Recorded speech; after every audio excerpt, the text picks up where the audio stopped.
አሚን መልቲሚዲያ ፕሮዳክሽን። ስጋት ወይስ በቀል? ልብ አንጠልጣይ የህይወት ታሪክ ክፍል 8። ደራሲ ሰሚራ፣ ተራኪ ረዚቃ መሐመድ። ለቻናላችን አዲስ ከሆናችሁ ላይክ፣ ሼር እና ሰብስክራይብ በማድረግ ቤተሰቦቻችን እንድትሆኑ በታላቅ አክብሮት እንጋብዛችኋለን። አንድ ንግግር ከሳሎን ሲጮህ ይሰማል። እኔ እንድሰማ አይነት ተደርጎ ነው የሚወራው። የሊሃ ወላጅ እናት ነበረች። ሊሃ ወደ ቤት ስትገባ ጠብቃ ትቆጣት ጀመር። እኛ እንደዚህ አይነት ነገር አናስተናግድም። አንቺ አይ እንግዲህ የምን ስርዓት ማጣት ነው? ሙስሊም ሆና መገላለጧ እየቀፈፈ ጭራሽ ሲጋራ ተጭሳለች። አረ በቃ ንገሪያት፣ የኛ ቤት ለእንደዚህ አይነት ነገር እንደማይሆን ንገሪያት። እንደዛ አትበይ እናቴ። አይ እንግዲህ ነገ እዚህ ቤት እንዳላያት አለች። ሊሃ ምንም አላለችም። የእግሯን ኮቴ ሲሰማ እንደተኛ ሰው አስመሰልኩ። እየጠራችኝ ገብታ እንደተኛው ስታይ ኦፍ፣ አሁን ባትተኝ ምን ልልሽ ነበር? እንኳንም ተኛሽ የኔ ውድ። አታስቢ፣ ተለማመጭ አናግራታለሁ እንጂ መቼም አልተውሽም አለች ቦርሳዋን ያስቀመጠች። እኔም በውስጤ እኔም አንቺን ማጣት አልችልም አልኳት። ልብሷን ቀይራ ወደ አልጋ ሄደችና የጠረጴዛ አምፖሎችን አጠፋፋቻቸው። ያን ጊዜ አይኔን ገለጭ ያየኋት። መብራት ስለጠፋ አይታይም። ስልኳ ጠራ። እየተፈለቀለቀች አነሳችው። የወደፊት ባሏ ነው። በሹክሹክታ አንተ በዚህ ሰዓት ይደውላል እንዴ አለችው። ክፍሉ ጸጥ ስላለ ላውድ ላይ ባይሆንም የሚለው ይሰማል። ያንቺን ከተለየው ደቂቃዎች እየተቆጠሩ ነው። ናፈቅሽኝ አላት። አራላህም ፍራ መች ተጋባን አለችው። ስለ ወደፊታቸው በጣም ደስ የሚሉ ነገሮችን ሲያወሩ ቆዩና ተሰነባብተው ስትተኛ ምን እንደሚሰማኝ ባላቅም ግን እንባዬ ዱብ ዱብ እያለ ትራሴን አረጠበው። የትኛዋም ሴት አንድ ቀን በላ የምትጠብቀው ሰው አላት። እኔ ግን ልቤ ስብር አለ። ምን አለ የሆነ ሰው ተነስቶ ረሂቅ ካንቺ ፍቅር ይዞኛል እና እስከ መጨረሻው የኔ ሁኚ አግቢኝ ቢለኝ፣ ብቻሽን አይደለሽም እኔ ያለሁ ቢለኝ፣ አንቺን እንጂ ካንቺ ምንም አልፈልግም ቢለኝ፣ ፊቴ ላይ እንባ ሳይሆን ፈገግታ መፍጠር የሚችል ሰው ቢኖረኝ፣ እንድኖር የምጓጓበት ህይወት ቢኖረኝ። ባክሽ ሁሉም ያው ናቸው። አንቺን ለመውደድ መስፈርት አላቸው። አንቺን ለመቀበል ልብሽን ሳይሆን ታሪክሽን ነው ማንበብ የሚፈልጉት። እነሱ ላንቺ ያላቸው አመለካከት እንጂ አንቺ ለነሱ ያለሽ መሳሳት አይታያቸውም። እነሱ ላንቺ ያላቸው ፍላጎት እንጂ አንቺ ለነሱ ያለሽ ስሜት አይገባቸውም። ሁሉም የራሱን ስሜት ነው የሚከተለው። ሃዲም ስሜቱን ነበር የተከተለው፣ አይዲንም አስተሳሰቡን። ሊሃ የወደዳት ልጅ ራሱ እስከዛሬ ህይወቷን አይቶ ነው። ደሞ እንደማይኖርሽ ያወቅሽ ቢኖርኝ ትያለሽ? እንደዛ በነበርሽበት ሰዓት ያልቀረበሽና ያላዘነልሽ ሰው ዛሬ ተነስቶ በዚህ አቋምሽ ይቀበልሻል? ሁሉም ደስታውን መኖር ይፈልጋል። ታዲያ አንቺ ጋር ምን አይነት ደስታ ኖሮ ነው አንቺን የሚጠጋሽ? ምን አይነት ደስታ መፍጠር አትችኝ? ታሪክሽ ጨለማ ነው። ገኔ የምትዩ ሰው የለሽ። ካንቺ ምን ፈልጎ ሊመጣ ይችላል? እንደነገርኩሽ ሁሉም ለፍቅር መስፈርት አለው። ለመስፈርቱ ደግሞ አንቺ ብቁ አይደለሽም። ግን ሰው እንዲኖርሽ ትፈልጊያለሽ። ምን አይነት ሰው ነው? አንቺ በዛ ሰው ደስተኛ ብትሆኚ እንኳን ያ ሰው አጸፋውን ይፈልጋል። አንቺ ደግሞ የደስታን ምላሽ ልትሰጪው አትችኝ። አንቺን የመረጠ ሰው ጨለማን ተከትሎ እንደሚኖር የሚሆነው። ይህ ነው ያንቺ ህይወት። ገባሽ? ሰው ላንቺ ቢኖርም አንቺ ለሰው መኖር አትችኝ። በአልጋዬ ጠርዝ ላይ ተቀምጣ ጥቁር ልብስ ለብሳ የነበረች እኔን የምትመስል ሴት ነበር ይህንን ያለችኝ። ብንን ብዬ ከገባሁበት አንሶላ ስወጣ ነግቷል። እያለቀስኩ እንቅልፍ ወስዶኝ የነበረ ቢሆንም ለካ ህልም ነበር። ግን ትክክለኛ እውነትን የተናገረችው እና ያለችኝን ሳስብ ትክክል ሆኖ አገኘሁት። ግን አሁንም ውስጤ የተነፈገ ፍቅር አለ። በጣም የተዳከመ ፍቅር፣ በስጋትና በበቀል መካከል የቀረ ፍቅር። በረንዳ ላይ ሊሃ ከባሏ ጋር የጦፈ ወሬ ይዛ ከት ብላ ስትስቅ ስሰማ የማላቀው ሰው ናፈቀኝ። ግን ያ ሰው እኔ ነኝ። ለራሴ ላስብ የምችለው እኔ ነኝ። ውስጤ የቀረውም ለራሴ ያለኝ ፍቅር ብቻ ነው። ምክንያቱም ራሴን ባልወደው ራሴን መግደል እችል ነበር። ነቃሽ? የሆነ ነገር ላማክርሽ ነበር፣ ግን አትናደጅብኝም አይደል አለች። ከበረንዳው ወደ ውስጥ እየገባች እና ስልኳን እያስቀመጠች ስለማታው እንደሆነ ገብቶኛል። እኔም እንደምመለስ ነግራት ወደ መታጠቢያ ቤት ገባሁ። ታጥቤ ስወጣ አልጋው ላይ ተቀምጣለች። እኔም ሄጄ ከጎኗ ተቀመጥኩ። ባደረኩት ነገር አዝነሽብኛል አይደል አልኳት። ትከሻዋን የተደገፍኩ። አረ ምንም አልመሰለኝም። ማለት ማንም ምንም አያገባውም፣ ግን የሆነ ነገር ልነግርሽ ብቻ ነው። እሺ ምንድነው? አስፈላጊ ላይሆንም ይችላል አላውቅም፣ ግን የአይዲን ታናሽ ወንድም ከኢንዶኔዥያ መጥቷል። እቅድሽ ውስጥ ካለበት ብዬ ነው አለች። ሁሉንም ነገር ትከታተላለች ማለት ነው? እኔ ከሷ እንደደበቅኩ አስባለሁ፣ ነገር ግን ደርሳበታለች። ከረጅም ጊዜ በኋላ ቢሆንም ሳቅ ደርሶ እያነቀኝ ማለት ምን ለማለት ፈልገሽ ነው አልኳት። በቃ ላይ አይደለም የምትፈልጊው? በፈለግሽ መንገድ ተበቃያቸው። አይደለም ሁለቱን ወንዶች፣ ምድር ላይ ያሉትን ወንዶች በሙሉ። ግን ያንን የምታደርጊው ወደ አላህ የምትመለሽ ከሆነ ነው። አግዝሻለሁ፣ ግን የማግዝሽ ደግመሽ ያችን ምስኪኗን ሴት ረሂቅን ካመጣሽልኝ ነው። እሱ ቀልድ ነው። እኔ በፊቷን መሆን አልችልም። የሆኗን እርጃታለሁ። ሲቀጥል እርዳታሽን አልፈልግም። በእኔ ምክንያት ወንጀል ልትሰሪም ትፈልጊያለሽ? ራሴ ወጣዋለሁ፣ ምንም አልፈልግም። ይልቅ አሁን የአይዲን ወንድም አድራሻ ካወቅሽ ስጭኝ አልኳት። ወደ ጉልደረን መሄጃ ጋር ነው ያረፈው። አይዲን ደግሞ ከሀገር ወጧል። የሚስቱ ወላጆች ያሉት ቪየትናም ስለሆነ ጉንጯን ስሜት ተነሳውና ልብሴን ቀየሬ ወጣው። ለታክሲ ደውዬ ታክሲ ካያስኩኝ በኋላ ወደ ጉልደረን እንዲሄድ አዘዝኩት። መልኩን አላውቀውም፣ ነገር ግን በግምት ላውቀው እችላለሁ ብዬ አስቤያለሁ። ጉልደረን አንድ ባለ 5 ኮከብ ሆቴል ጋር በእርግጠኝነት እንደሚገባ አሰብኩኝና ወደዛው ጋር ገባሁ። ሙሉ ስሙን ጽፌ ይዤዋለሁ። አይሃን አምናን ፊናስ። ደግሜ ስሙን እያነበብኩት ወደ ሆቴሉ ገባሁ። ከኮምፒውተር ጋር ትይዩ የተፋጠጡትን አሳላፊዎች ጠየቅኳቸው። ዛሬ ላይ ከኢንዶኔዥያ 1 ሰዓት ከሩብ አካባቢ መጣ እንግዳ አለ አልኳቸው። ይቅርታ የኔም ቤት፣ ከዚህ በፊት የደንበኛችንን መረጃ ሰጠን። ደንበኞችን መጥፎ ሁኔታ ላይ ስለወደቀ ምንም አይነት መረጃ አንሰጥም አለችኝ። ውስጤ ያረረም ቢሆን ዝም አልኩ፣ ግን ከቦታው አራኩም። ዞር እያልኩኝ የሆቴሉን ሁኔታ ስቃይ አንድ ነጭ ጀለቢያ የለበሰና ረዘም ያለ ወጣት ስልኩን እየጎረጎረ ወደ አናገርኳቸው ሰዎች መጣ። በደንብ አየሁትና ፊቴን ወደ ከፊሎቹ ወደሚወስደው አሳንሱር ጋር አዞርኩኝ። በብዙ የሚቆጠሩ ሰዎች ወደ ሊፍቱ ይገባሉ ይወጣሉ። በአጠቃላይ ትርምስ ብቻ ነው። ይቅርታ እህት፣ የክፍሌን ቁልፍ ተሰበረ፣ ልትቀይርልኝ ትችያለሽ አላት። ዝም ብዬ ድምጹን አስተዋልኩት። ከአይዲን ጋር የሆነ ነገራቸው ይመሳሰላል። ይህንን ሲላት ጆሮዬ ጣል አድርጌ መከታተል ጀመርኩ። እይታዬ ሌላ ቢሆንም እሺ የክፍሉን ቁጥርና ሙሉ ስሙን ይንገሩኝ አለች ኮምፒውተሯን እየነካካች። የክፍል ቁጥር 524 አይሃን አምናን ሲል ዞርኩኝ። እሱም ከነዛ ሁሉ ከሚንቀሳቀሱ ሰዎች መሃል እኔ መቆም ያስገርሙት እያየ ስለነበረ ስዞር አይን ላይን ተጋጨን። ወዲያው አይኑን በድንጋጤ ውስጥ ሆኖ ሰበር አደረገው። እኔ ግን አንድ የመንገዱን ስለሳትኩኝ በደንብ አፈጠጥኩበት። በድጋሚ ባየው እንደማረሳው ሳረጋግጥ ምንም እንዳልተፈጠረ ለመሆን እየሞከርኩ ከሆቴሉ ወጣሁ። አሁን በደንብ አውቀዋለሁ። አይሃን አይዲን ምን አይነት ስም ነው ደግሞ ያላችሁ? ጥሩ ነገር ነው። ደግሞ በዚህ ሰዓት አይዲን እዚህ አለመኖሩ ነው። ለመውጣት የሆቴሉ በር ጋር ስቃረብ የሆነ ሰው ገፍትሮኝ ያለፈ። ዞር ብዬ ልሳደብ ስል አፎን እህቴ የሚል ልሳን ቀደመኝ። እኔም ፈዝዤ ቀረሁ። ይህንን ሰው አውቀዋለሁ። አዎ እንዴት አላውቀውም? ህይወቴን በአንድ ሌሊት ያነተበው አውሬ እንዴት እሱን ረሳዋለሁ? ሃይዲ አልኩኝ ድምጼን ዝቅ አድርጌ። ሰውነቴ መንቀጥቀጥ ጀመረ።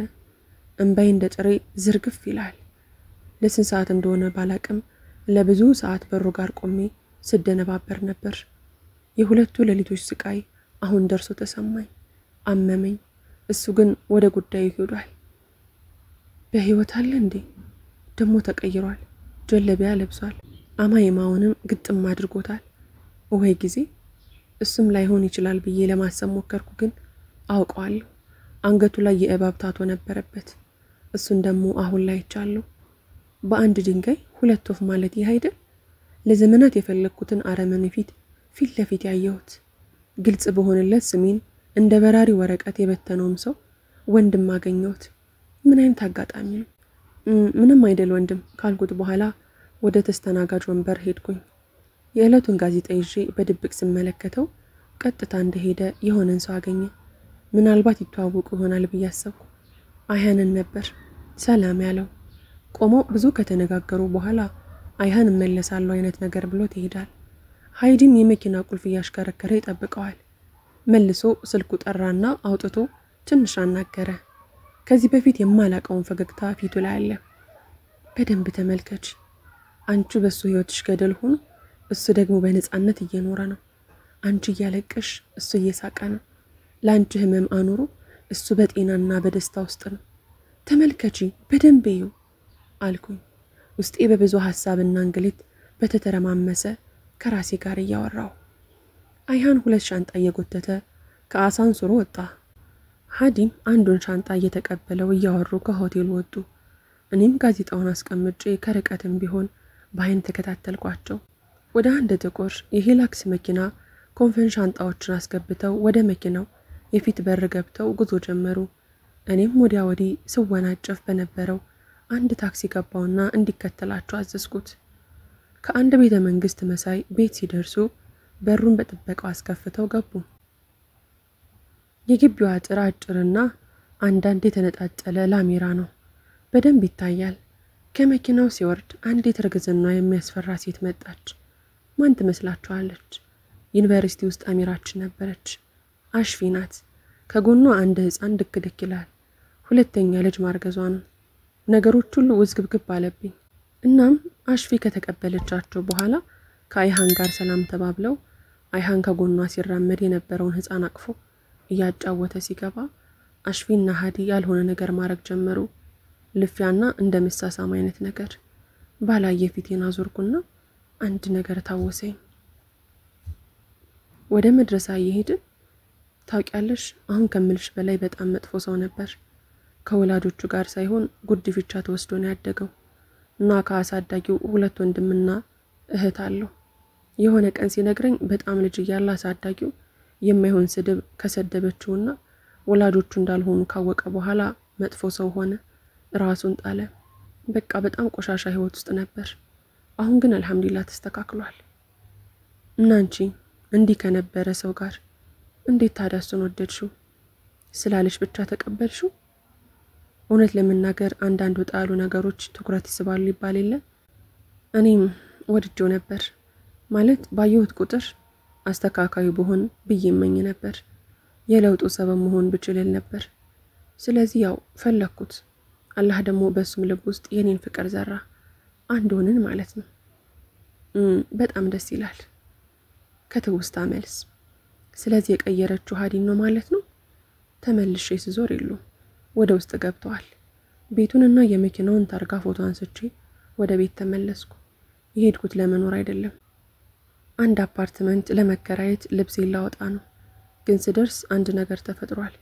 መጅልሱ ላይ የሊሃ እናት እንባዋን ታሽጎደጎደዋለች። የሊሃ ወንድም ሚስትና ሊሃም ከፍቷቸዋል። ምን ነው የተፈጠረ ነገር አለ ስል የሊሃ እናት ቀበል አድርጋ አውፍ በይኝ የኔ ልጅ አውፍ በይኝ፣ ለተናገርኩሽ ሁሉ አንቺን በማይሆን መንገድ ስለጎዳውሽ አለች። ሊሃ ስለኔ ነገር ሳይሆን አይቀርም ምንም እንዳልሆነ ነገርኳትና አቀፈች። ከልጅ ራቂ፣ ህይወቷን አታበላሽብኝ አለች። ለካ ማስመሰል ነው እየገረመኝ። እሺ አልኳት። እሺ ማለት አንድም ከቤቱ ለመውጣት ነው፣ አንዱ ደግሞ አውፍ መባባላችን ለመግለጽ ነው። ወደ ክፍሉ ሄጄ ልብሴን ማዘጋጀት ጀመርኩ። ወዲያው ቶሎ ነበር ያደረኩት። ወደ ሳሎን ሻንጣዬን ይዤ ስወርድ ሊሃ ደንግጣ እንዴ ወዴት ነው የምትሄጂው አለች። እናቷ ያለችኝን ያሰብኩ አፓርታማ ተከራይቻለሁ፣ እዚሁ ቅርብ ነው፣ የሆነ ቀን አሳይሻለሁ አልኳት። ረሂቅ ስትጠራኝ ደህና ሁኚ ብያት ወጣሁ። ከወጣሁ በኋላ ትንሽ መንገድ በእግሬ በመራመድበት ሰዓት ውስጤ ተረበሸ። አለቀስኩ። ሁሉም ነገር አስለቀሰኝ። አንድ ሲጋራ ከኪሴ አውጥቼ ሳቦል ተረጋጋሁ። ምን እንደሆነ አላቅም፣ ግን ከህመሜ የሚያስታግስልኝ ይህ ሲጋራ ነው። አንድ ታክሲ ሲወናጨፍ አስቆምኩትና ወደ አፓርታማው ገሰገስኩ። ጭር አለብኝ።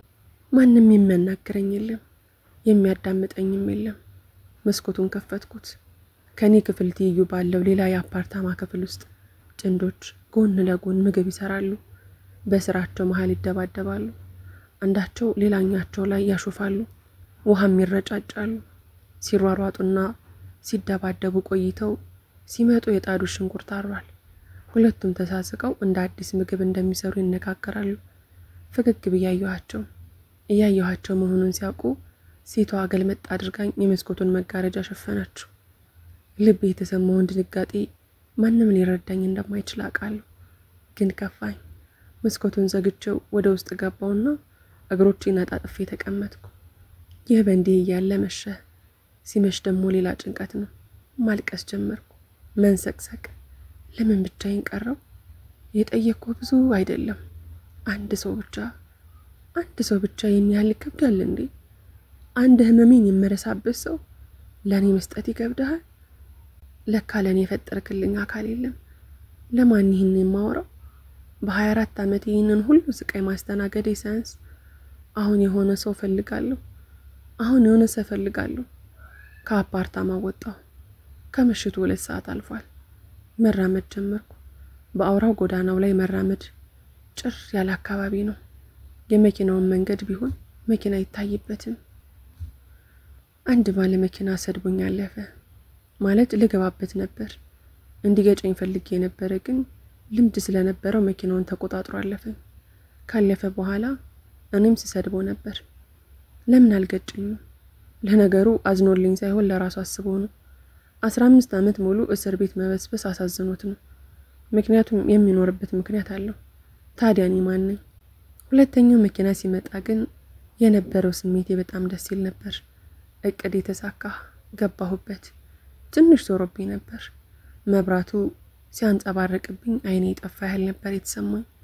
የሆነ ፈሳሽ ግንባሬን አጣበቀኝ። ደም ነው። ዳግም መንቃት ካለብኝ ሁሉም ነገር ተጠናቆ ነው መንቃት የምፈልገው። ምን አልሽ የኔ እህት? የሆነ የሚገፋ አልጋ ላይ እየወሰዱኝ የተናገርኩት ቃል ነው። እገድላቸዋለሁ። ወደ ሆነ ክፍል አስገቡኝ። ማለት ማንን ነው የምትገየው? ፈገግ አልኩና ዝም አልኩት። ለነገሮች አዲስ ነው መሰለኝ። አታየኝ? ግን የሚናገረኝ ሰው መልስ እየሰጠሁት ነበር። አዎ፣ ለሀገሪቱ አዲስ ነኝ። በቅርቡ ነው የመጣሁት። አንድ ዶክተር በስጨት ብሎ እንዴት በእንደዚህ አይነት ሁኔታ ውስጥ ሆና መልስ ተሰጣታለህ? ይህ እኮ የሞት ጣር ላይ ያሉ የሚያናግሩት ንግግር ነው ይለዋል። በጌታዬ ስራ አልገባም፣ ግን መሞት የለባትም፣ ገና ወጣት እኮ ናት። ሳኩና አመሰግናለሁ አልኩት። ከዛ የተፈጠረውን አላስታውስም። አንዲት ሴት እያነከሰች ትራመዳለች። የነተበና የተቀዳደደ ልብስ ለብሳለች። ወዴት እንደምትሄድ ጠየኳት። መልስ ግን አልሰጠችኝም። ብቻ ይስደብ ይሆን የመከር አንድ ነገር አለችኝ። እዛ ጋር 2 ደካማዎች ይታዩኛል። አንዳቸው በስቃይ ውስጥ አልፈው ለደስታ ሲቃረቡ በጌታቸው ተስፋ የሚቆርጡና ሌላኛቸው ደግሞ የመንገዱን ርዝመት አይተው በጌታቸው ተስፋ የሚቆርጡ። ሁለቱም ግን አንድ ናቸው። ተስፋ ቆራጮች ናቸው። በእውነት አበሰርነህ። ከተስፋ ቆራጮቹ አትሁን። ከጠማማዎቹ በስተቀር ከጌታው ዝነት ተስፋ የሚቆርጥ ማን ነው? አለ። እና አንቺ ምን ይታይሻል? ፊቴ ጭፍቅቅ እንዳለ በቀል። የፈጠረኝን መበቀል እፈልጋለሁ። ያለ ፍቃዴ ስቃይን የሰጠኝን ሰው መበቀል እፈልጋለሁ። ለመጀመሪያ ጊዜ ልቤን አንኳኩቶ የሰበረኝን ሰው መበቀል እፈልጋለሁ። ግን ምንም ትርጉም የለውም። ሁሌም ተመሳሳይ ነው። ምድር ላይ የመሞቻ ቀኔን መጠባበቅ አሊያ ደግሞ በራሴ ሞትን መገናኘት። አላቅም። የምፈልገው ይህንን ብቻ ነው። ጌታሽ ፊት ለፊት ብትገናኙ ምን የምትዩ ይመስልሻል? ትክዝ ብዬ ጌታ የለኝም። ትኩር ብላ ያየችኝ። በቀል ትፈልጋለሽ? ራሴን ባውንታ አነቃነቅኩላት። ከተኛችበት የመንቃቱን እድል ካገኘች ሁሉም ነገር ያበቃል። የስላቅ ፈገግ አልኩላት። መቼም ማያበቃም ይላል ውስጤ። አንድ ጊዜ በረጅሙ ተነፈስኩና ነቃው። ምንም ነገር አይታይም። ነጭ ነገር ብቻ። ንጣቱ በጣም የሚያስገርም ነጭ። ቀስ ብዬ ተነሳሁ። አልጋው ላይ ተመቻችቼ ስቀመጥ ያለሁት የሆስፒታል ክፍል ውስጥ መሆኑን አስተዋልኩ። አንገቴ ላይ ከባድ ጉዳት እንደደረሰብኝ አስባለሁ። የሆነ ለመዞር እንደ ልብ የማይሰጥ ከፋሻ የጠነከረ ቁስ ተደርጎልኛል። አንድ እግሬ እስከ ጉልበቴ ድረስ ታሽጓል። ግንባሬም ቀለል ባለ ፋሻ ታስሯል። ከአልጋው ለመውረድ ሞከርኩ። በዚህ ጥረት ውስጥ አንድ ወረቀት ከአልጋው ጎን ባለ ድንክ ሳጥን ላይ ተቀምጧል። ቀስ ብዬ አንስቼ ስገልጠው የተጻፈበት ነገር ነበር። እህት፣ እንደዚህ አይነት ነገር በማድረግ ይቅርታ። አዝናለሁ። ማለት ከልቤ በጣም ይቅርታ። የጻፍኩልሽ ቁጥሬ ነው። ስትነቂ ደውይልኝ። ዚብር የስነ ልቦና ባለሙያዎች ሆስፒታልና አማካሪ ይባላል። የመኪናዬ ታርጋ ቁጥር ይሄ ነው። ትቼሽ የሄድኩት እንክብካቤ እንደሚያስፈልግሽ ሳላቀርቼ ሳይሆን ከባድ ነገር አጋጥሞኝ ነው። በድንገት የወንድሜ ሚስት እንዳረፈች ሰማሁ። በዚህ ሰዓት ከሱ ጋር መሆን ስላለብኝ ነው። ያንቺ ፍላጎት ከሆነ ከላይ በጠቀስኩልሽ አድራሻ በፖሊስ ልታስፈልጊኝ ትችላለሽ። አሁን ያለሁት የቪየትናም ዋና ከተማ ውስጥ ነው። ከረጅም ዓመታት በኋላ የሚያስቀኝ ቀልድ እንዳገኘው ስላሰብኩ ከት ብዬ ሳኩ። ምን አይነት ሰው ነው? ጭራሽ እንዳትይዘው አድራሻውን ትቶልኛል። ቆይ ምን አይነት ሰው ይሆን? በዛ ምሽት የገጨኝ። ስቄ ሳልጨርስ አንዲት ዶክተር ወደ ክፍሌ ገባች። ክፍል 9 ይቀጥላል። ታሪኩን ከወደዳችሁት ላይክ፣ ሼር፣ ሰብስክራይብ ማድረጋችሁን እንዳትረሱ።